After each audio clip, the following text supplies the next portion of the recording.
this video, I will show you how to search or browse for products on HEB. So simply open your HEB app or go to Chrome or any web browser. Search for HEB, then click on the URL. Now in the top left corner, you will find these three lines. Click on it.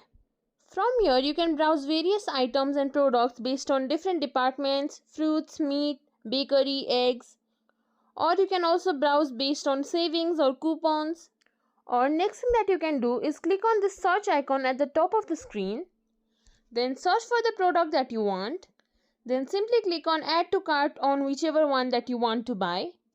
And that's it. That's how you can search or browse for products on HEB.